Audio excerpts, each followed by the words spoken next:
नमस्कार। फर्स्ट बिहार झारखंड में आपका स्वागत है। मैं राहुल ओझा आपके साथ। सुशांत सिंह राजपूत मामले में ईडी लगातार पूछताछ कर रही है। रिया चक्रवर्ती से भी पूछताछ हुई, कई अहम जो खुलासे हैं वो हुए हैं, लेकिन साथ साथ रिया चक्रवर्ती के जो भाई हैं शौविक चक्रवर्ती, उनसे भी 18 घंटों की पूछताछ ईडी ने करी है। शुक्रवार की बात करें तो ईडी ने रिया चक्रवर्ती से पूछताछ की थी और थोड़ी सी पूछताछ जो है वो शौविक चक्रवर्ती से हुई थी, लेकिन शौविक को शनिवार को भी बुलाया गया, सुबह में बुलाया गया और देर रात तक छोड़ा गया है। करीब 18 घंटों तक लगातार जो सवालात हैं वो ईडी करती रही और अंततः वो टूट गए। और शुरू की अगर बात करें तो कई जो बहाने हैं वो बना रहे थे, सही से जवाब नहीं दे पा रहे थे, लेकिन 18 घंटों की पूछताछ के बाद शौविक टूट गए और कई अहम जो राज हैं वो ईडी के सामने उन्होंने खोल दिए हैं। साथ ही साथ खबर ये भी मिल रही है कि जो रिया चक्रवर्ती के पिता हैं उनको भी ईडी अब पूछताछ के लिए बुला सकती है, लेकिन ईडी की इस पूछताछ में क्या कुछ जो बातें हैं वो निकल कर के सामने आई है,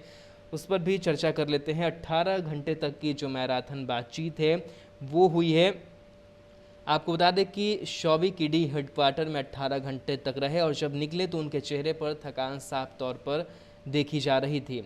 शौविक चक्रवर्ती से हुई पूछताछ को लेकर सूत्रों के हवाले से जो खबर सामने आई है उसमें सुशांत सिंह राजपूत के बैंक खातों से लिया और शौविक के अकाउंट में ट्रांसफ़र की गई रकम, साथ ही साथ हर छोटी बड़ी ट्रांजैक्शन पर ईडी ने लंबी पूछताछ की है।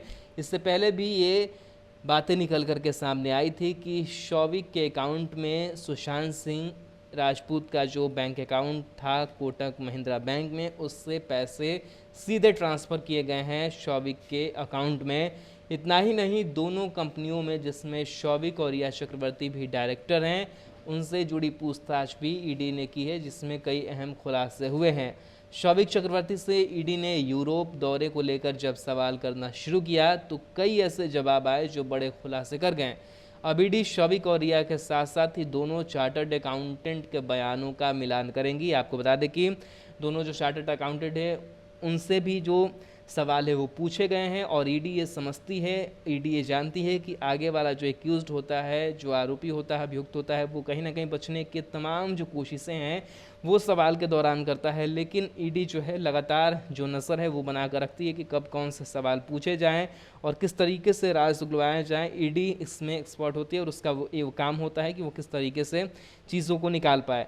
अब जो अलग अलग बयान सामने आए हैं, रिया के बयान हो, शौविक के बयान हो, दोनों चार्टर्ड अकाउंटेंट के बयान हो, क्वेश्चन सारे से पूछे गए हैं और सारे जो आंसर मिले हैं ईडी को, उन तमाम उत्तर का जो मिलान है वो किया जाएगा। क्या किसी के आंसर में मतभेद दिख रहा है, क्या किसी के आंसर में टाइमिंग को लेकर के कुछ हेरफेर दिखाई दे रही है, क्या अकाउंट को लेकर के जो चीज़ें पूछी गई क्या वो अलग अलग बता रहे हैं। इन तमाम चीज़ों पर जो नज़रें हैं वो ईडी की टिकी हुई है और ईडी तमाम बिंदुओं को तलाशने की कोशिश कर रही है, क्योंकि जिस तरीके से सुशांत के पिता के सिंह ने एफआईआर दर्ज कराई, 15 करोड़ के हेर फेर का जो आरोप है वो रिया चक्रवर्ती पर लगाया, बाकी जो रिया के परिवार वाले हैं उनको भी अभियुक्त बनाया गया और कहा गया कि जो जालसाजी है वो रिया की तरफ से की गई है। साथ ही साथ सवाल ये भी खड़े हुए ईडी के कान तब खड़े हुए जब 12 से 14 लाख का सालाना इनकम है वो रिया चक्रवर्ती की है, लेकिन उसने करोड़ों की जो प्रॉपर्टी है वो